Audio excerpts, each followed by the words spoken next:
Hey guys, welcome back to my YouTube channel. तो आज हम अपोथसिस सीरीज़ को फिर से कंटिन्यू करने जा रहे हैं। तो जैसे कि हमने प्रीवियस एपिसोड में देखा था, प्रिंसेस फैंगी बोल रही होती है, मुझे पता नहीं मेरे फादर ने तुम्हें ये क्यों सिखाया है, पर अगर तुम फर्स्ट प्लेस को पाना चाहते हो तो मुझे पूरी ताकत दिखाओ अपनी और मुझे हरा के बताओ।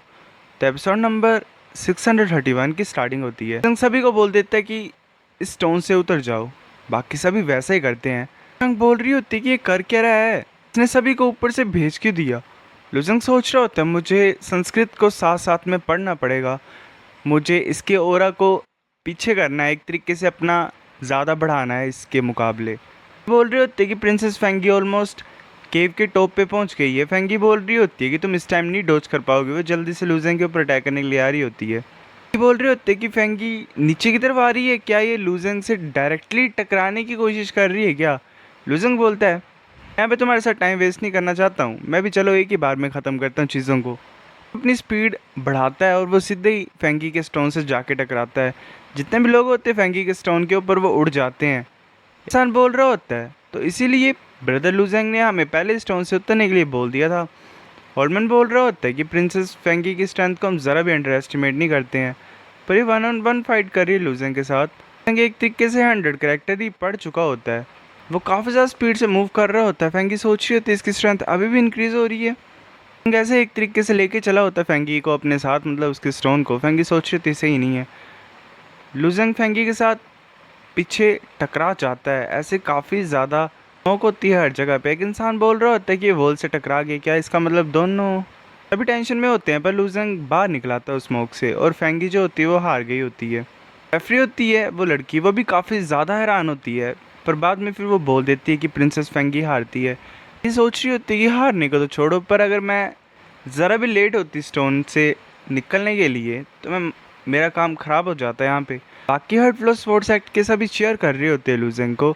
एक इंसान बोल रहा होता है कि किस तरीके का लक है हर्ट फ्लो स्पोर्ट्स एक्ट का, पहले इन्हें मोइजियन मिला और अब लुजैंग।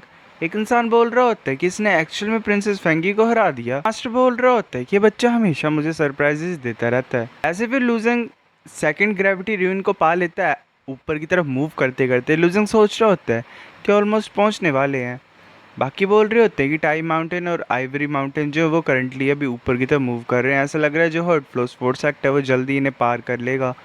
लुजंग ऐसे डोज करते हुए निकल जाता है ऊपर की तरफ और जाओ शांग के पास आके रुक के बोलता है। जाओ शांग एक तरीके से पूछती है कि लुजंग क्या तुम ठीक हो। लुजंग बोलता है कि मैं ठीक हूँ जाओ शांग, मैं ऊपर की तरफ पहले जाता हूँ। हर्ट फ्लो स्पोर्ट्स एक्ट का वो जो सीनियर होता है वो सोच रहा होता है ये अकेला भी 400 डिवाइन टन मेगाटन की पावर को झेल के चला हुआ है। लुजंग ऐसे ऊपर पहुंच जाता है और अपना प्लेस ले लेता है। रेफरी अनाउंस कर देती है कि इस साल की जो 7 माउंटेन मीटिंग है इसमें first flow hurt flow sports act का है, सेकंड टाई माउंटेन का और थर्ड आइवरी माउंटेन का है। बाकी सब मास्टर्स वहाँ पे आके लुजंग को वेल डन बोलते हैं। लुजंग ग्रीट करता है उन्हें। जो मास्टर होता है वो बोल रहा होता है कि कैसा रहा, मैं ठीक था ना। और मैं बोल रहा होता है कि मैंने ऐसा तो बोला ही नहीं था, ये कर नहीं सकता है। अब सेकंड और थर्ड प्लेस के बारे में बताते हैं, प्लीज़ आओ सामने और अपने रिवॉर्ड्स को पाओ। वो ऐसे कुछ मैजिक को यूज़ करता है और उन सभी के हाथ में एक इम्प्रिंट कर देता है। लुजंग बोलता है किसी तरीके का साउल मार्क है। उसका सीनियर बोल रहा होता है हाँ, तुम इस मार्क को साउल क्रिस्टल्स को पाने के लिए यूज़ कर सकते हो वरना स्काई पैलेस में 3 दिन के अंदर अंदर। जो रिवॉर्ड्स है सेकंड और थर्ड प्लेस के वो बेसिकली सेम है, एक ही डिफरेंस है कि जो साउल क्रिस्टल का अमाउंट है वो अलग है। वो फर्स्ट प्लेस वालों को बुलाते हैं, लुजंग को भी सेम साउल क्रिस्टल मिलते हैं। और मैं बोल रहा होता है लुजंग तुम्हारी आउटस्टैंडिंग परफॉर्मेंस की वजह से हम तुम्हें एक्स्ट्रा साउल क्रिस्टल्स देंगे, उन्हें सही तरीके से यूज़ करना। लुजंग बोलता है शुक्रिया। और मैं बोल रहा होता है और साथ में ये 3 अदर्श और ट्रेजर जो हैं वो मैं अपनी तरफ से तुम्हें दे रहा हूँ। ये फर्स्ट सेकंड और थर्ड रेट हैं अदर्श और ट्रेजर्स। जाओशांग और आइवरी टावर के जो इंसान होता है उसे मिल जाते हैं वो। और मैं बोल रहा होता है जो शेड फिनिक्स फोर्ड है ये शेड स्टोन से बनी हुई है, काफ़ी ज़्यादा साल ये मेरे साथ थी, अब ये तुम्हारी है, चाहे मैं जाना, थोड़ी देर रुकना यहाँ पे। लुजंग बोलते ठीक है और वो शुक्रिया बोल देता है। रेफरी ऐसे बोल देती है कि जो रिवॉर्ड्स है वो बांट दिए गए हैं, इस साल की 7 माउंटेन मीटिंग यहीं पे ख़त्म होती है, प्लीज़ अब एक एक करके यहाँ से चले जाओ। लॉर्ड हाइची बोल रहा होता है कि प्रिंसेस फैंगी यहाँ पे रुको। फिर ऐसे जाओशांग लुजंग के पास जाके बोल रही होती है कि मैं हॉल में तुम्हारा इंतज़ार करूँगी, देखती हूँ मैं तुम्हें थोड़ी देर बाद। लुजंग बोलते ठीक है। फैंगी फिर ऐसे बोल रही होती है कि मैं ऑलरेडी हार चुकी, तुम क्या चाहती हो। हाइची बोल रहा होता है कि जो रियून फॉर्मेशन थी स्टोन पे वो इम्पीरियल फोर्स सील ने मॉडिफाई की है, अगर मैं खुद ब खुद भी कंट्रोल करता तो इतना भी स्मूथ नहीं होता जैसे तुम चला रहे थे प्रिंसेस। इसलिए मैं क्यूरियस हूँ कि ईस्टर्न एम्परर टाई ने ब्रेक थ्रू किया है। फेंगी बोल रही होती है कि शायद मैं अपने फादर को काफ़ी ज़्यादा लंबे टाइम से देखा नहीं है। हैची बोल रहा होता है क्या तो तुमने कंट्रोल कैसे किया स्टोन को लास्ट तक। फेंगी बोल रही होती है कि ट्रू एनलाइटमेंट जो है, true meaning of eternal sword की, मैंने वो यूज़ किया जब मैं कल्टीवेट कर रही थी पैलेस में। तो मेरे फादर ने मेरे लिए वो चीज़ दी थी एक तरीके से जिसमें 63 कैरेक्टर्स थे टोटल में। एक एल्डर बोल रहा होता है कि ट्रू एनलाइटमेंट। क्वीन नाई भी बोल रहा होता है कि ईस्टर एम्परर टाई ने सच्ची मुच्ची एक ब्रेक थ्रू किया है। हाइची बोल रहा होता है 63 कैरेक्टर्स ये तो काफ़ी ज़्यादा अच्छा है। फेंगी बोल रही होती है क्या तुम सभी कल्टीवेट करना चाहते हो ट्रू एनलाइटमेंट को भी। बाकी सब बोल रहे होते नहीं नहीं ऐसी बात नहीं है। फेंगी बोल रही होती है और तुमने बोला कि तुम मेरे फादर से नहीं मिले हो तो तुमने कैसे ट्रू एनलाइटमेंट को पा लिया। लुजंग बोल रहा होता है क्या छोटी मोटी संस्कृत तो थी जो मैंने डिसाइफर की और मैं खुद ब खुद उसे समझ गया। फेंगी बोल रही होती है तुमने क्या बोला छोटी मोटी संस्कृत। लुजंग बोल रहा होता है कि तुम्हें समझ नहीं आ रही है कि जो तुम्हारे फादर है उन्होंने येलो पेपर को ट्रू मीनिंग्स फोर्ट पेविलियन में क्यों डाला था और सभी को बोरो करने के लिए क्यों रखा हुआ था। ये मत सोचो कि ये जो ट्रेजर है सिर्फ तुम्हारा ही है। वो बोलता है फिर एल्डर्स को कि तुम्हारे पास पेन और पेपर है। एल्डर उन्हें पेन और पेपर दे देते हैं। लुजंग लिख रहा होता है। फेंगी बोलते तुम क्या कर रही हो। लुजंग बोलता है ऑफ कोर्स मैं ये जो डिसाइफर्ड संस्कृत है इसे एल्डर्स को देने लगा हूँ। फेंगी बोल रही होती तुम्हारी इतनी हिम्मत कि तुम फ्री में दे रहे हो इसे। लुजंग एल्डर्स को दे देता है।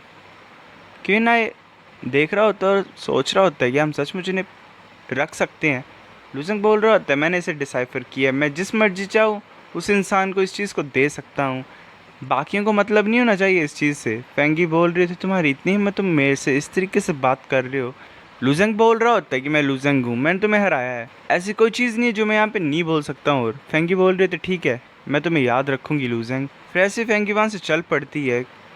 क्यों ना बोल रहा होता है मेरे को फेंगी से डर नहीं है पर ईस्टर एम्परर टाई। हाईजी बोल रहा होता है चिंता करने की कोई ज़रूरत नहीं है। ईस्टर एम्परर टाई की जो टॉलरेंस है वो काफ़ी ज़्यादा है, उसे ज़रा फ़र्क नहीं पड़ेगा। लुजंग बोल रहा होता है कि मैंने सिर्फ 63 कैरेक्टर्स लिखे हुए हैं, एक्चुअल में 100 से भी ज़्यादा हैं। अगर सीनियर तुम्हें वो चाहिए होंगे तो मैं लिख दूंगा उसे जब मैं घर जाऊंगा। तो किसा बोल रहे होते हैं ये तो ज़्यादा अच्छा होगा शुक्रिया। हाईजी बोल रहा होता है कि हम तुम जैसे फ्री में नहीं ले सकते हैं चीज़ें, तुम एक एक रिक्वेस्ट कर सकते हो हमसे। लुजंग बोल रहा होता है तो अगर और कोई अदर शो ट्रेजर्स हैं जो कि शेड स्टोन से बने हुए हैं क्या तुम वो मुझे दे सकते हो। वो एक दूसरे की तरफ देख रहे होते हैं। क्यों ना बोल रहा होता है एक्चुअली हमारे पास नहीं है। हैची बोल रहा होता है कि अकेला शेड फिनिक्स वोर्ड ही था जिसमें शेड स्टोन था जो मैंने तुम्हें दे दिया है। गोल्डमैन बोल रहा होता है हाँ एक वॉर हैमर है ब्लड डिवाइन प्रोविंस में, मैं वो तुम्हारे लिए ले आऊँगा। लुजंग बोलता है शुक्रिया एल्डर, क्या मैं जान सकता हूँ तुम्हारा नाम क्या है। एल्डर बोलते हैं मेरा नाम एल्डर हाई है। लुजंग बोलता है ठीक है मैं यहाँ से चलता हूँ। लुजंग ऐसे चले जाता है हॉल में। लुजंग बोल रहा था जाओशांग ब्रदर्स मैं वापस आ गया हूँ, चलो साथ में वापस चलते हैं। लुजंग का जो सीनियर ब्रदर होता है वो बोल रहा होता है कि हमें एक सेलिब्रेट करना चाहिए। जाओशांग बोल रही होती कि फेंगे का एक्सप्रेशन कुछ ज़्यादा ही बुरा था, ध्यान देना उसका स्टेटस काफ़ी ज़्यादा अलग है। लुजंग सोच रहा होता है मतलब बोलता है कि हाँ मैं समझता हूँ। उसका सीनियर सोच रहा होता है कि ये कुछ ज़्यादा क्लोज लग रहे हैं। ब्रदर लुजंग तो सचमुच काफ़ी ज़्यादा इम्प्रेसिव है मेरी प्यारी श्वांग। दिल टूट गया इसका। फिर हम 3 दिन बाद हर्ट फ्लोस फोर्स एक्ट का सीन दिखाया था। मोइजियान बैठा होता है वहाँ पे, उसकी जो फियांसी होती है हानर वो आके बोल रही होती है कि फ्लोरेसेंट बटरफ्लाइज जो कि descending type other shot token है ये तो काफ़ी ज़्यादा मुश्किल होती है कंट्रोल करने के लिए, तुमने इतने ज़्यादा आसानी से नहीं कैसे मास्टर कर लिया। मोइजियांग बोल रहा होता है हानर सेक्ट चैम्पियनशिप को दोबारा इस साल जीत गया। हानर बोल रही होती है कि तुम ऐसे ट्रेनिंग कर रहे थे अकेले में पर तुम्हें पता है ज़्यादा इतना ज़्यादा। मोइजियान बोल रहा होता है मैंने सुना है कि लुजेंग और फेंगी ने दोनों ने ईस्टर्न एम्पायर टाई की न्यूली डिसाइफर टू एनलाइटमेंट को यूज़ किया। हानर बोल रही होती है हाँ मैं गैस कर सकती हूँ कि लुजेंग ने फेंगी से ज़्यादा मास्टर किया है, तुम्हें ज़्यादा प्रेशर नहीं फील करना है। मोइजियान बोल रहा होता है ट्रू एनलाइटमेंट मैं भी उसे चाहता हूँ। फिर ऐसे ही हमें दोबारा लुजेंग दिखाई देता है। लुजेंग वॉर हैमर को देख रहा होता है, वो बोल रहा होता है तो गुजाब बड़ा है। लुजेंग फिर बोलता है कि काफ़ी ज़्यादा डिवाइन क्रिस्टल्स है, इसकी कीमत मैं ऐसे कैसे ले सकता हूँ। एल्डर हाई बोलता है कि मैं तुम्हें इसे फ्री में दे रहा हूँ, तुम्हें बस 150 कैरेक्टर्स लिख के देने हैं। लुजेंग ऐसे दे देता है और बोलता है अगर मैं और डिसाइफर करूँगा तो मैं ड्रैगन सिटी में आके तुम्हें बता दूँगा। फिर लुजेंग ऐसे शेडस्टोन को देख रहा होता है, सोच रहा होता है कि जो वेपन शेड स्टोन से बने होते हैं वो काफ़ी ज़्यादा सॉलिड होते हैं, मैं कैसे उन्हें एब्जॉर्ब करूँगा। चलो पहले एलिमेंट्री फायर डिवाइन डाउ को यूज़ करता हूँ। ऐसे नंबर बोल देता है कि ये फायर तो मुझे लगता है ये जला सकती है शेड स्टोन को, सपने देख रहे हो क्या तुम। लुजंग बोलते मैं दोबारा ट्राई करता हूँ। ऐसे कुछ हो नहीं रहा होता, तभी नंबर बोलते कि भूल जाओ, सीधी सीधी बात है, सू फैमिली के पास जाओ। लुजंग बोलता है ठीक है। तभी कोई बार ऐसे बोल रहा होता है कि तुम कौन हो। लुजंग बाहर जाता है और बोलता है जाओजिन। तभी कोई लुजंग के ऊपर अटैक कर देता है। वो जो डिस्पल्स होते हैं, मतलब कोई लोग होते हैं, वो आ रहे होते हैं। एक बोल रहा था लुजंग तुमने अपनी स्किल्स को कुछ ही दिन में इम्प्रूव कर लिया। लुजंग बोलता है जू क्या सभी वास्टनेट माउंटेन की तुम्हारी तरह हैं, ऐसे बिना वर्ड के अटैक करने लग पड़ते हैं। जू बोल रहा होता है कि हम दोनों हैवेली पैलेस के डिसिपल हैं, तो छोटी मोटी लड़ाई करने में क्या फ़र्क पड़ता है। आज मैं तुम्हें एक डेथ ड्यूएल में चैलेंज करता हूँ, तुम्हारी हिम्मत है एक्सेप्ट करने की। लुजंग बोलता है लाइफ और डेथ ड्यूएल। उसकी जो मेड होती है वो बोल रही होती है कि इसका मतलब ये एक ऐसी फाइट होती है जब तक कोई इंसान मरता नहीं तब तक वो ख़त्म नहीं होती है लड़ाई। यंग मास्टर तुम्हें एक्सेप्ट नहीं करना है। जू बोल रहा होता है क्या तुम्हें डर है। तब मोइजियान और हानर वहाँ पे आ रहे होते हैं। हानर बोलती है कि ये वास्टनेस माउंटेन ही है, तुम यहाँ पे चैलेंज नहीं कर सकते हो। मोइजियान बोल रहा होता है पर हम ऑर्डर को नहीं खो सकते यहाँ पे। तभी जू बोल रहा होता है मोइजियन तुम यहाँ पे क्या कर रहे हो, इंटरफेयर मत करो। मोइजियन बोल रहा होता है कि ये और मैट डिसिपल्स हैं इस माउंटेन के, तुम कैसे बोल सकते हो कि हम इंटरफेयर कर रहे हैं। जू बोल रहा होता है मोइजियन ये मैं सोचो कि तुम इतने ज़्यादा ग्रेट हो। मोइजियन नॉर्मल से एक स्वॉर्ड बना देता है जू के सामने। जू डर जाता है और बोलते क्या स्वॉर्ड। मोइजियन बोल रहा होता है कि जो लॉर्ड है वास्टनेस माउंटेन का, उसके 200 से ज़्यादा बेटे हैं, एक मर भी जाएगा तो उसे कुछ भी फ़र्क नहीं पड़ेगा, है ना। जू सोच रहा होता है कि इस इंसान ने सारी चीज़ें ख़राब कर दी मेरे को दोबारा कोई और अपॉर्चुनिटी को ढूंढना पड़ेगा। जू ऐसे मुड़ जाता है और बोलता है कि ठीक है हम जा रहे हैं। लुजंग बोलते शुक्रिया, पर जू अब तुमसे भी नफ़रत करेगा, मतलब तुम्हें भी सबक सिखाने के लिए प्लान बनाएगा कुछ ना कुछ। मोइजियान बोल रहा होता है मुझे डर नहीं है। हमारा जो सेक्टर वो आगे काफ़ी ज़्यादा बुलेट होता है क्योंकि हम कुछ ज़्यादा कमज़ोर हैं। हमें इन सभी को सबक सिखाने पड़ेगा टाइम टाइम से। लुजंग उसकी तरफ देखता और बोलता है कि ठीक है मैं तुम्हारे इंपॉर्टेंट बिजनेस को ज़रा भी डिले नहीं करता हूँ। फिर मोइजियन ऐसे खांसता और बोलते कि कुछ चीज़ के लिए मैं यहाँ पे आया हूँ। हानर बोल रही होती चलो मैं बोलता हूँ। वो बोलती है कि पहले मैं तुम्हें कॉन्ग्रेचुलेट करती हूँ कि तुम चैम्पियनशिप को जीत गए हो। दूसरी बात यह है कि एक र्यूमर फैल रहा है कि बदलुओं ने ट्रू एलाइटमेंट चैप्टर को डिसाइफर किया है, क्या हम उसे देख सकते हैं। लुजंग बोलता है वेल। मोइजियन बोलता है बदलुओ तुम चाहे कुछ भी मांगो मैं मान जाऊंगा, मैं तुम्हारी स्वॉर्ड को भी फिक्स कर दूंगा जो मैंने तोड़ी है। अगर मैंने तुम्हें गुस्सा दिलाया है तो मैं माफ़ी मांग लूँगा, प्लीज़ मुझे लेटेस्ट चैप्टर को देखने दो। लुजंग मोइजियन की तरफ देख रहा होता है। लुजंग सोच रहा होता है कि ये ऐसे छोटे भाई की तरह हरकत कर रहे जिसने गलती कर दी हो। मोइजियन सोच रहा होता है कि मेरे को कुछ बेइज्जती वाली चीज़ तो नहीं करवाने के लिए बोल देगा, लाइक ऐसे बोर्ड पकड़ा हो उसने और लिखा होगा उसके ऊपर कि मोइजियन एक बेवकूफ़ है। लुजंग बोल देता है कि ठीक है मैं तुम्हें कॉपी दे देता हूँ। मोइजियन खुश हो जाता है और बोलता है सच्ची। लुजंग बोलता है कि बस एक ही चीज़ प्रॉमिस करो, अगर अरेना में हम मिलेंगे तो तुम पूरी ताकत लगा के लड़ोगे मेरे से। मोइजियन उसे पकड़ लेता है और बोलता है डेफिनेटली, उस दिन का मैं इंतज़ार करूँगा जब हमने एक दूसरे से फ़ाइट करनी है। लुजंग ऐसे सोच रहा होता है अगर मैं ट्रू एनलाइटमेंट चैप्टर को पब्लिश नहीं भी करूँगा फिर भी ईस्टर्न एम्पर टाई कभी ना कभी उसे कर ही देगा, तो बचा के रखने का भी कोई फ़ायदा नहीं है।